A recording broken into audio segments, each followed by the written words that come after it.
Hello good morning India PSC James channel में आपका स्वागत है। हेलो दोस्तों। आज मैं आपके सामने फिर से उपस्थित हुआ हूँ साइंस के टॉपिक पढ़ाने के लिए। साइंस के टॉपिक में हमने कल पढ़ा था लवक। लवक पढ़ा था, तो लवक का ही टॉपिक आज हम थोड़ा सा टॉपिक रह गया था, उसको कवर कर लें, फिर हम थोड़ा सा आगे बढ़ते हैं। तो लवक का टॉपिक था हरित लवक। लवक का टॉपिक बचा था क्या? हरित लवक बचा हुआ था। हरित लवक को हमें पढ़ना है और ये बहुत ही इम्पोर्टेंट टॉपिक है। ये भी बहुत इम्पोर्टेंट है, ठीक है। इसको हरित लवक को हमें पढ़ना है। तो हरित लवक के बारे में हम पहले पढ़ते हैं। तो देखो थोड़ा सा इस साइड अभी पहले इसके बारे में थोड़ा डिटेल पढ़ लेते हैं, क्योंकि इसके बारे में हमें पता होना चाहिए कि हरित लवक होता क्या है। ये क्योंकि हरित लवक अब हम देखेंगे। हरित लवक, अगर हम हरित लवक देखें तो हरित लवक यानी हरित यानी होता है हरा रंग। हरित लवक यानी हरा रंग होगा, तो इसमें क्या होता है, भोजन का ये क्या करता है, निर्माण करता है। जब ये भोजन का क्या करेगा, निर्माण में निर्माण करेगा, ठीक है। मैंने ये शॉर्ट यहाँ तक इसको आपको बता दिया था, इधर इतना आपको समझा दिया था कल, ठीक है। क्लियर हो गया। अब देखते हैं हम कि इसके बारे में हमें थोड़ा सा अच्छे से पढ़ना है, डिटेल पढ़ना है। तो हम देखें, हरित लवक यानी हरा रंग, इसमें भोजन का निर्माण होता है। अब देखो, अब थोड़ा सा इधर इसको क्लीन कर देता हूँ थोड़ा सा मैं। हरित लवक, अब इसकी पता होना चाहिए इसकी खोज किसने की। खोज की थी, इसकी खोज किसने की थी? तो स्किम्पर नामक वैज्ञानिक ने इसकी खोज की थी। किसकी? हरित लवक की खोज की थी। हरित लवक की खोज किसने की थी? स्किम्पर नामक वैज्ञानिक ने की थी। ये यहाँ तक क्लियर होगा। स्किम्पर, हरित लवक की खोज किसने की थी? स्किम्पर नामक वैज्ञानिक ने इसकी खोज की थी। इसमें क्या होता है, भोजन का निर्माण होता है। हमने बोला था कि इसमें क्या होता है, भोजन का निर्माण होता है। भोजन का निर्माण होता है। भोजन का निर्माण होता है, तो इसे क्या कहा जाता है? इसे भोजन का निर्माण होता है, इसलिए इसको क्या कहा जाता है, फूड फैक्ट्री के नाम से भी जाना जाता है। फूड फैक्ट्री के नाम से इसको जाना जाता है, ठीक है। फूड फैक्ट्री के नाम से जाना जाता है। हरित लवक यानी हरा रंग है, ठीक है। इसको बोलते हैं क्लोरोप्लास्ट।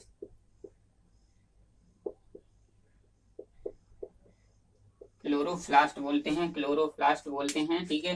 हरित लवक, हरित लवक को क्लोरोप्लास्ट कहते हैं। खोज किसने की थी? स्कैम्पर नामक वैज्ञानिक ने। और इसमें भोजन का निर्माण होता है, इसलिए इसे कोशिका की फूड फैक्ट्री कहा जाता है। इसमें कोशिका की फूड फैक्ट्री,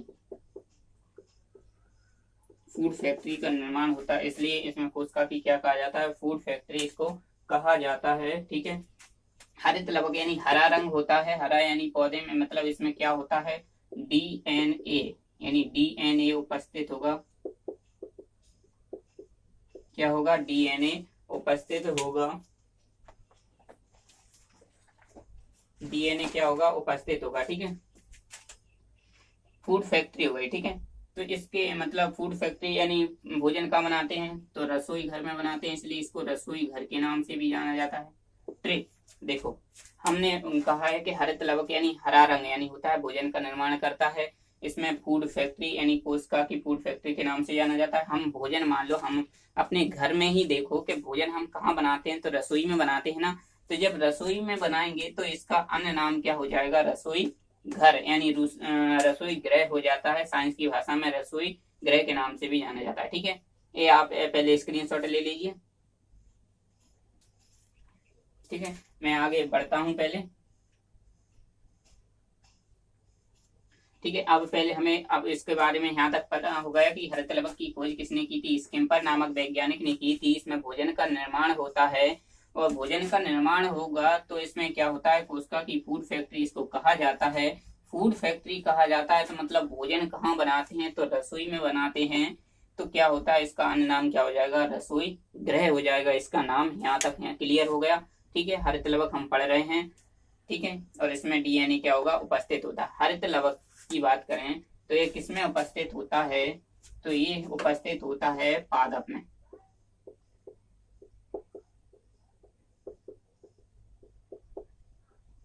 पादपों में क्या होता है, हरित लवक उपस्थित होता है। ठीक है,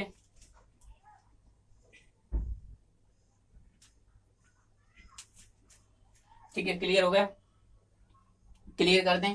देखो अब हम इसका डायग्राम देखते हैं, नहीं तो टाइम ज्यादा मतलब चला जाएगा इसमें, इसलिए मैंने पहले से ही बना के रखा है। बस मैं आपको थोड़ा सा समझाना है तो मैं आपको समझा देता हूँ। ठीक है, मैं इसको क्लीन कर दूं थोड़ा सा। ठीक है, अब देखो, अब मैं इसको पढ़ाऊंगा। कैसे पढ़ाना है तो ये देखो, ये हो गया मान लो क्लोरोप्लास्ट, मतलब एक जो दिया है डंडा है, ये डंडा है मतलब ये गोल है, ये क्या है, गोल है। गोल इसको ही बोला जाता है हरित लवक। हरित लवक, हरित लवक यानी होता है क्लोरोप्लास्ट।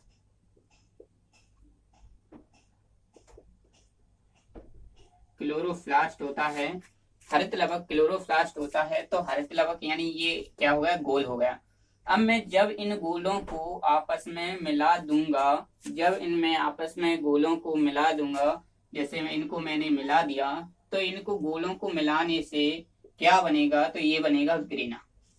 ठीक है, जब मैं इन गोलों को मिला दूंगा, जब मैं इन गोलों को मिला दूंगा, क्या मिला दिया, जब मैं इन गोलों को मिला दूंगा तो ये क्या बनेगा, एक ग्रेना बनेगा। तो इसमें कितना ग्रेना होगा, तो 40 से 60 ग्रेना हो जाएगा। ग्रेना यानी या ग्रेनम हो जाएगा, मतलब मैंने मान लो ये क्या है, हरित लवक, यानी इसके अंदर क्या है, हरित लवक है। हरित लवक को मैंने मतलब सेपरेट किए हैं, अब मैं इनको अलग अलग कर देता हूँ। तो ये हरित लवक है। अब जब मैं इनको मिला दूंगा तो ये किसका रूप ले लेगा, ग्रेने का रूप ले लेगा, यानी ग्रेना 40 से 60, यानी जब हरित लवक को मैं मिला दूंगा तो ये क्या बन जाएगा, ग्रेनम बन जाएगा। ठीक है, ग्रेनम। जब ये ग्रेनम बन गया, ठीक है,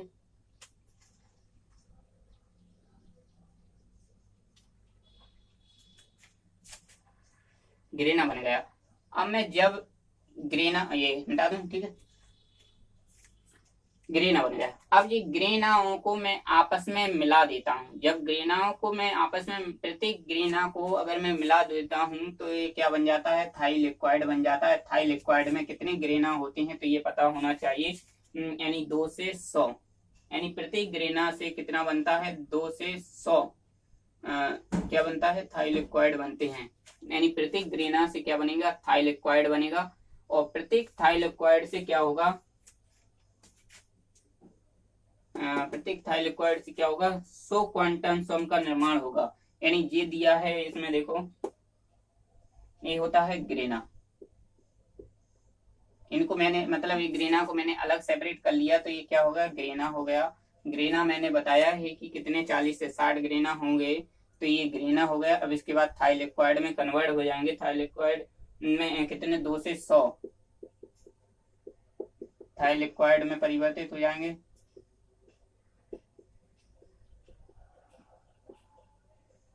प्रत्येक ग्रेना 2 से 100 थाई लिक्वाइड मिलकर बने होते हैं। अब मैं देखता हूं तो प्रत्येक थाई लिक्वाइड क्या हो जाएंगे, 100 क्वांटासोम।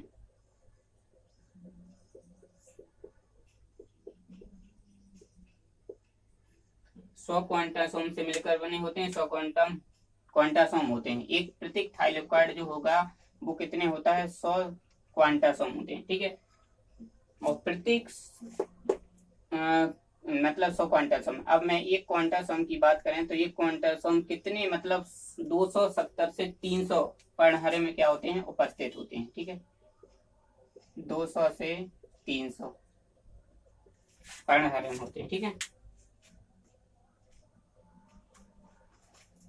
200 मतलब जैसे मान लो मैंने प्रत्येक ग्रेना कितना होता है, यानी प्रत्येक ग्रेना बोल सकते हैं इनको, ये क्या है, क्लोरोप्लास्ट। ये पूरा हम स्ट्रक्चर ही पढ़ रहे हैं, क्लोरोप्लास्ट का ही पढ़ रहे हैं। तो इसमें प्रत्येक ग्रेना क्या होते हैं, 40 से 60 मिलकर बने होते हैं, और प्रत्येक ग्रेना मिलकर क्या होते हैं, थाइलेक्वाइड का निर्माण होता है। थाइलेक्वाइड यानी 2 से 100 बनेंगे, ठीक है। और इसके बाद इनको फिर मैंने सेपरेट कर दिया, ये आपको क्लियर हो गया होगा। तो हम देखो, इसको मैं क्लीन कर देता हूँ, ये आप स्क्रीनशॉट ले लीजिए, ठीक है। चलें आगे।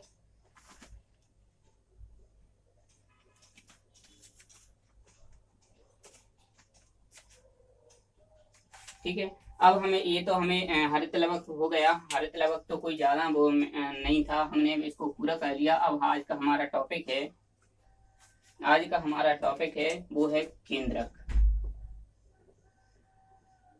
आज का हमारा टॉपिक है केंद्रक। केंद्रक है मतलब न्यूक्लियर, बोल सकते हैं न्यूक्लियर इसका नाम है। तो हम देखेंगे केंद्रक। केंद्रक की पहले सबसे पहले लिखेंगे खोज।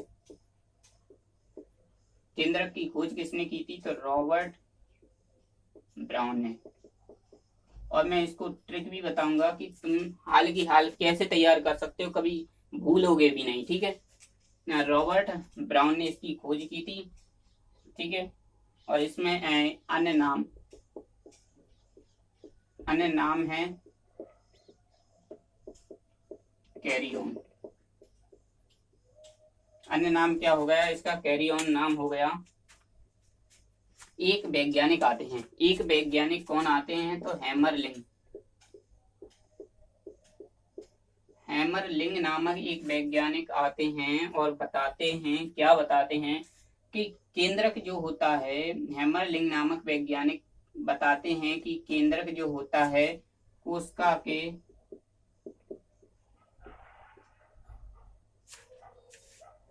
के कार्यों पर, कोशिका के सभी कार्यों पर, कोशिका के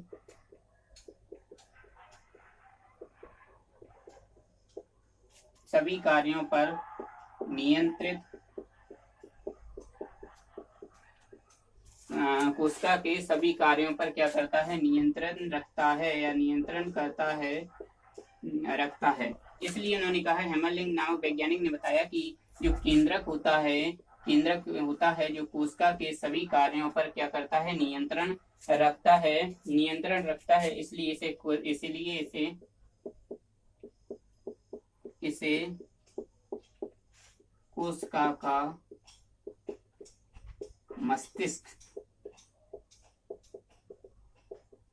कोशिका का मस्तिष्क कहा जाता है। क्वेश्चन पूछा जाता है सबसे पहले कि कोशिका का मस्तिष्क कहा जाता है, यानी कोशिका का मस्तिष्क कहा जाता है, सीधे क्वेश्चन आता है तो हम क्या कहेंगे, केंद्रक को कहा जाता है। यानी कोशिका का मस्तिष्क किसे कहा जाता है, वो भी किसको कहा जाता है, केंद्रक को कहा जाता है, ठीक है। क्योंकि ये क्या करता है, सभी कार्यों पर नियंत्रित कर रहा है। कोशिका मतलब कोशिका जितने भी कार्य करेगी, कोशिका जितने भी कार्य करेगी वो सब किसके कारण होंगे, केंद्रक के कारण। यानी केंद्रक जब आदेश देगा तभी केंद्रक मतलब ये क्या करेगा, कोशिका के सभी कार्यों पर नियंत्रित करती है, तब कोशिका अगले कार्य कर पाएगी। जब तक केंद्रक आदेश नहीं देगा, क्योंकि ये सभी कार्यों पर क्या करता है, नियंत्रित करता है, ठीक है। ठीक है, ये हो गया आपको।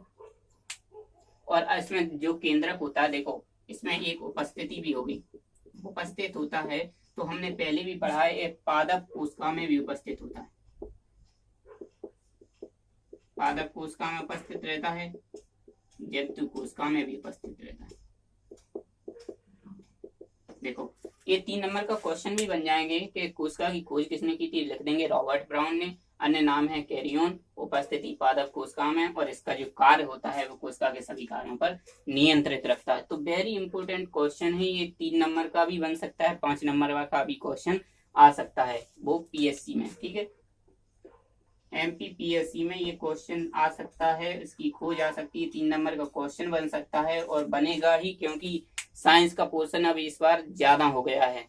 थर्ड पेपर में ओनली साइंस ही साइंस आना है, तो आप अच्छे से पढ़ लीजिएगा, ठीक है। यहाँ तक आपको क्लियर हो गया होगा, ठीक है। आप स्क्रीनशॉट ले लीजिए, इसके बाद हम आगे बढ़ते हैं, बढ़े तो मैं इसको क्लियर कर देता हूँ पहले, ठीक है।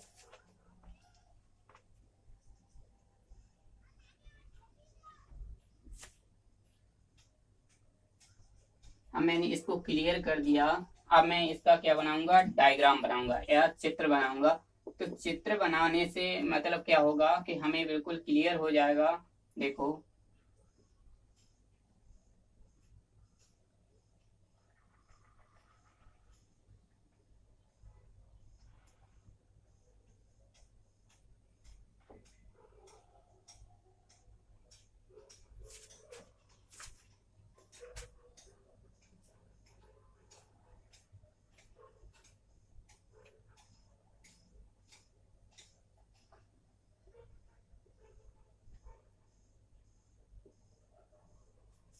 ठीक है, ये हो गया। तो मैंने देखो बना दिया चित्र। इसमें जो बिंदी रहेंगी मैं आपको बिल्कुल क्लियर से बता देता हूँ। जो बिंदी रहेंगी,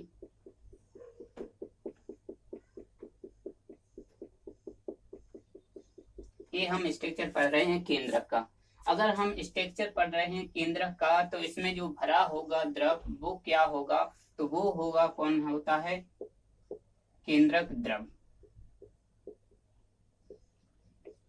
केंद्रक द्रव मतलब हम केंद्रक के अंदर जो भरा है द्रव उसको बोलेंगे क्या, केंद्रक द्रव। ठीक है। अब जो छिद्र होंगे, जो छिद्र होगा उसको बोला जाएगा केंद्रक छिद्र। क्या बोला जाएगा, केंद्रक छिद्र।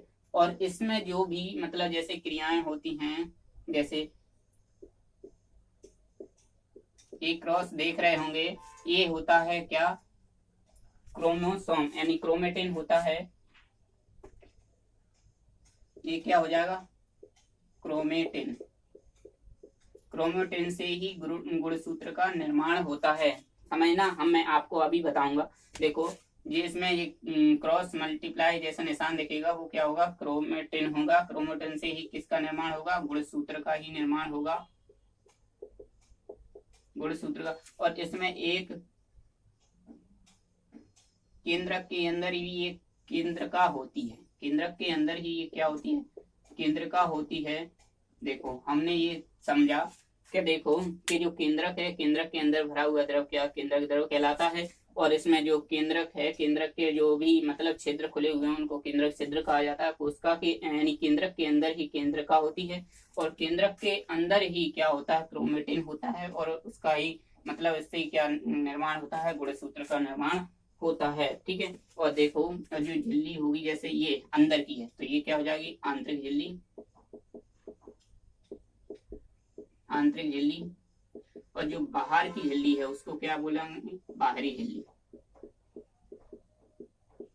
बाहरी झिल्ली। अब देखो देखो ये स्क्रीनशॉट ले लीजिए। आज बहुत ही इंपोर्टेंट टॉपिक पढ़ रहे हैं, हम केंद्रक पढ़ रहे हैं। अगर आपको हमारा चैनल पसंद आ रहा है तो क्या है, लाइक किया करें, शेयर किया करें और हमारे नीचे कमेंट लिखकर बताएं कि आपको हमारी क्लास कैसी लगी है। ठीक है। और हमारे चैनल को सब्सक्राइब जरूर किया करें जिससे कि आने वाली वीडियो आपको तुरंत नोटिफिकेशन दे दिया करें। ठीक है। तो हम आगे बढ़ते हैं। देखो केंद्रक, केंद्रक हमने पढ़ लिया। अभी अब इसके क्या है, जो सेपरेट दिए हैं, जैसे केंद्र का हुआ, क्रोमेटिन हुआ, ठीक है, और केंद्रक द्रव हुआ, इनको हम क्या करेंगे, अलग अलग बाकायदा एक एक करके हम इनको पढ़ेंगे। क्योंकि पीएससी में यही पूछा जाता है, केंद्रक का सचित्र वर्णन कीजिए। तो मतलब हमें पूरा एकदम से क्लियर पूरा करना पड़ता है, चाहे थोड़ा सा लिखकर इसको क्लियर करें। ठीक है, यहाँ तक हम क्लियर कर दें, समझ में आ गई होगी। डायग्राम को मिटा दें। ठीक है।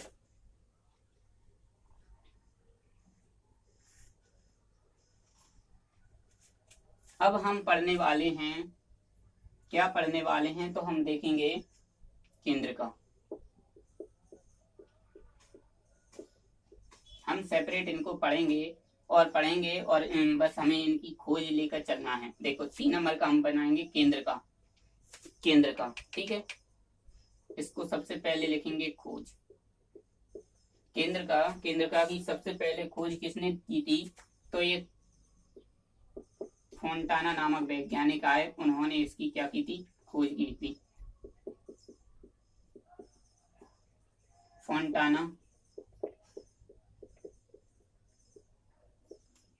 फोंटाना नामक एक वैज्ञानिक ने इसकी खोज की थी।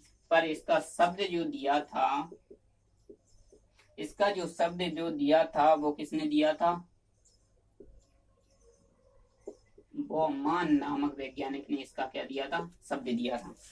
केंद्र केंद्र की खोज किसने केंद्रका की खोज किसने की थी? फोंटाना नामक वैज्ञानिक ने की थी, मगर इसका जो शब्द दिया था वो किसने दिया था? बॉमान ने दिया था। अगर इसकी उपस्थिति देखें तो क्या करेंगे? केंद्रक में। ठीक है, तो ये हम लिख सकते हैं, 3 नंबर का प्रश्न बन जाएगा। ठीक है, यहाँ तक क्लियर होगा, स्क्रीनशॉट ले लीजिए। ठीक है, इसको मैं आप मिटा देता हूँ। ठीक है, मिटा दें, क्योंकि हमारे पास थोड़ा लिमिट का समय रहता है, वीडियो बहुत लंबी रहती है, इसलिए आप ज्यादा देखते भी नहीं हो, इसलिए मैं तुरंत मतलब बताता चल रहा हूँ। हमारे चैनल को सब्सक्राइब करें, लाइक करें। ठीक है, अब आते हैं केंद्र पर, उसमें ही टॉपिक आता है क्रोमेटिन। हमने पढ़ा था क्रोमेटिन यानी इसकी खोज किसने की? तो सबसे पहले इनकी खोज लिखेंगे। ठीक है, और इसका मतलब क्रोमेटिन से क्या बनता है? गुणसूत्र का निर्माण होता है। अभी हम पढ़ेंगे, पूरा पढ़ेंगे। मतलब पहले इनकी क्रोमेटिन की खोज किसने की थी? तो सबसे पहले लिखेंगे फ्लेमिंग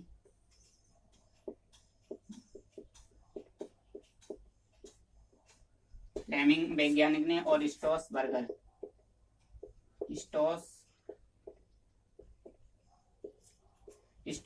नामक वैज्ञानिक ने इसकी खोज की थी। फ्लेमिंग और स्टोसबर्गर नामक वैज्ञानिक ने किसकी खोज की थी? क्रोमेटिन की खोज किसने की थी? फ्लेमिंग ने, और इसकी मतलब और स्टोसबर्गर ने की थी। मतलब 2 व्यक्तियों ने इसकी खोज की थी। ठीक है, और पर इसका जो गुणसूत्र है जो इससे बनेगा, तो गुणसूत्र अब आते हैं गुणसूत्र की खोज किसने की थी? तो गुणसूत्र की खोज अगर पूछा जाए तो क्या की थी? स्टोसबर्गर। सिर्फ ओनली स्टोसबर्गर आएंगे। क्रोमेटिन की खोज किसने की थी? फ्लेमिंग एवं स्टोसबर्गर नामक वैज्ञानिक हैं। जबकि गुणसूत्र की खोज किसने की थी? स्टोसबर्गर ने। स्टोसबर्गर ने जब खोज कर दी, तो अब देखो कि इसका खोज तो कर दी, पर इसका जो शब्द दिया था, गुणसूत्र शब्द दिया था, वो किसने दिया था? वोल्टेयर नामक वैज्ञानिक ने। किसने दिया था? वोल्टेयर नामक वैज्ञानिक ने इसका जो गुणसूत्र शब्द दिया था। तो आपको क्लियर हो गया होगा कि क्रोमेटिन जो होता है, क्रोमेटिन की खोज किसने की थी? फ्लेमिंग और स्टोसबर्गर नामक वैज्ञानिक ने इसकी खोज की थी, परंतु इसका गुणसूत्र की खोज किसने की थी? स्टोसबर्गर नामक वैज्ञानिक ने की थी। जबकि इसका गुणसूत्र शब्द दिया था, वो किसने दिया था? वोल्टेयर नामक वैज्ञानिक ने दिया था। क्लियर हो गया? Is that clear? ठीक है, आगे हम बढ़ते हैं। अगर आपको वीडियो पसंद आ रही है तो शुरू से लेकर एंड तक अवश्य देखिए। और आपको पता है कि ऐसा मतलब कहीं भी नहीं लिखा होगा, इसलिए मैं आपको बाकायदा डाटा कलेक्ट करके आपको पढ़ा रहा हूँ। ठीक है, जिससे आपको कहीं जाने की जरूरत नहीं पड़ेगी। यहाँ से सिर्फ आप एक बार वीडियो देख लीजिए, कहीं सा भी क्वेश्चन उठा के देख लीजिए, आपको क्वेश्चन अवश्य बन जाएंगे। ठीक है, क्लीन कर दें। ठीक है,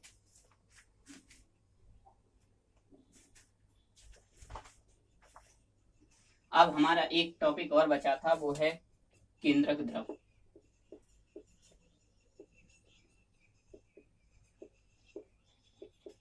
केंद्रक द्रव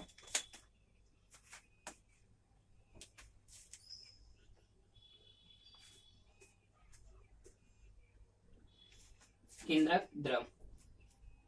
अब जो केंद्रक द्रव है, हमें पढ़ना है इसके घटक। क्या है? इसके घटक पढ़ना है। तो हम इसको घटक पढ़ने से पहले देखेंगे कि घटक यानी इसमें क्या क्या उपस्थित होता है। तो ये क्या होता है? नॉन हिस्टोन प्रोटीन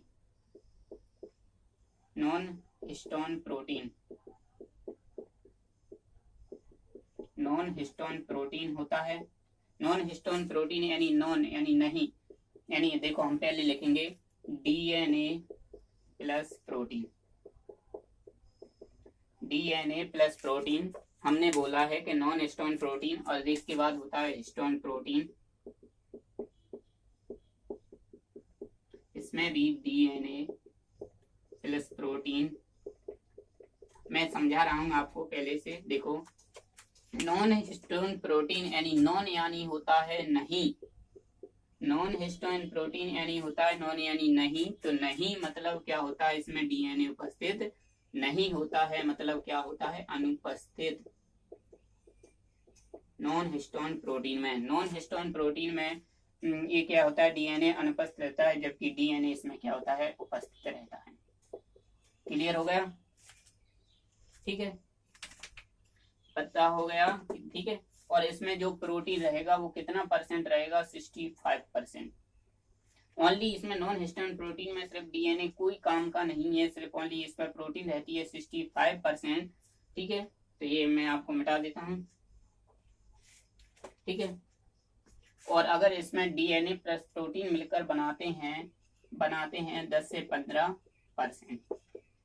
10 से 15% इसको क्या बताते हैं, हिस्टोन प्रोटीन। इसमें डीएनए प्लस प्रोटीन कंबाइंड रहता है, इसमें 10 से 15% ओनली क्या होता है, डीएनए प्लस प्रोटीन रहता है, वो रहता है हिस्टोन प्रोटीन में। अब इसमें डीएनए भी होगा, आरएनए भी होगा, थोड़ा सा डीएनए आरएनए होगा, एंजाइम होगा, एंजाइम की यही होगी। ठीक है, और खनिज होंगे। डीएनए में मान लो कि हम इसमें तो डीएनए पढ़ते आ रहे हैं, तो इसलिए लगभग में लिखेंगे 5 से 10%, और इसमें लगभग में लिखेंगे 2 से 5%। और इसमें जो एंजाइम होगा, एंजाइम तो इसमें सभी होंगे, जबकि खनिज में देखो, खनिज में होता है, खनिज में सबसे ज्यादा कैल्शियम, मैग्नीशियम और पोटेशियम, कैल्शियम, मैग्नीशियम, पोटेशियम और आयरन, कैल्शियम, मैग्नीशियम, आयरन और पोटेशियम, मतलब ये क्या होते हैं, खनिज होते हैं। ठीक है, तो आपको क्लियर हो गया होगा। केंद्रक के प्रकार हम पढ़ रहे हैं, केंद्रक द्रव हमने पढ़ लिया। केंद्रक द्रव में सबसे पहले क्या होता है, इसमें घटक पढ़ेंगे non histone protein, histone protein, DNA, RNA, enzyme और खनिज। तो नॉन हिस्टोन प्रोटीन में मतलब नॉन यानी होता है नहीं, इसलिए इसमें डीएनए अनुपस्थित रहेगा, जबकि प्रोटीन ही 65% इसमें विद्यमान रहती है। मतलब हमने केंद्रक में जो भी केंद्रक द्रव पढ़ते हैं ना, तो इसमें जो भी है सबसे ज्यादा क्या रहती है, प्रोटीन विद्यमान रहती है, और इसके बाद हिस्टोन प्रोटीन आ जाएंगे। इसमें डीएनए प्लस प्रोटीन कंबाइंड रहेगा, पर इसमें 10 से 15%, ओनली 10 से 15% इसमें क्या रहेगा, हिस्टोन प्रोटीन रहेगा। और इसमें जो भी डीएनए होता है लगभग कितना परसेंट रहता है, 10% रहता है। और जो आरएनए होगा लगभग कितना, 2 से 5% तक रहेगा। जबकि एंजाइम रहेंगे सभी, और खनिज रहेंगे कैल्शियम, मैग्नीशियम, आयरन और पोटेशियम। ठीक है, तो आज हमने क्या देखा, थोड़ा सा हमने हरित लवक देखा, हरित लवक का पूरा टॉपिक आ गया। और इसके बाद हमने देखा केंद्रक के प्रकार देखे, क्योंकि उसमें जो भी उपस्थित होगा तो हमने वो उसमें उपस्थित देखे। तो आज हम मतलब कल से हम स्टार्ट करेंगे लाइसोसोम हम कल से स्टार्ट करेंगे। ठीक है, आज हमने केंद्रक पढ़ा और हरित लवक पढ़ा, इनके स्ट्रक्चर भी समझे। आज हमने इनको समझा और आपको समझ में भी आया होगा। तो आज हमारे वीडियो को ज्यादा से ज्यादा आप शेयर कीजिएगा, और मतलब वीडियो को अगर आप पसंद आ रहे तो सबसे शुरू से लेकर लास्ट तक देखिए, तभी आपको ये वीडियो पसंद आएगी और आपको अच्छा लगेगा कि हमें कोई और आप कहोगे कि आप सिर्फ ओनली यही कोचिंग से पढ़ना है और कोई सी कोचिंग में जाने की जरूरत नहीं है। तो हमारे चैनल का नाम PSC जेम्स क्लासेस। ठीक है, तो आप इस चैनल को लाइक करें, सब्सक्राइब करें और शेयर किया करें, और नीचे कमेंट में लिखकर बताएं कि हमारी वीडियो आपको कैसी लगी। ठीक है, आज हम अपनी क्लास को यहीं पर रोकते हैं। धन्यवाद।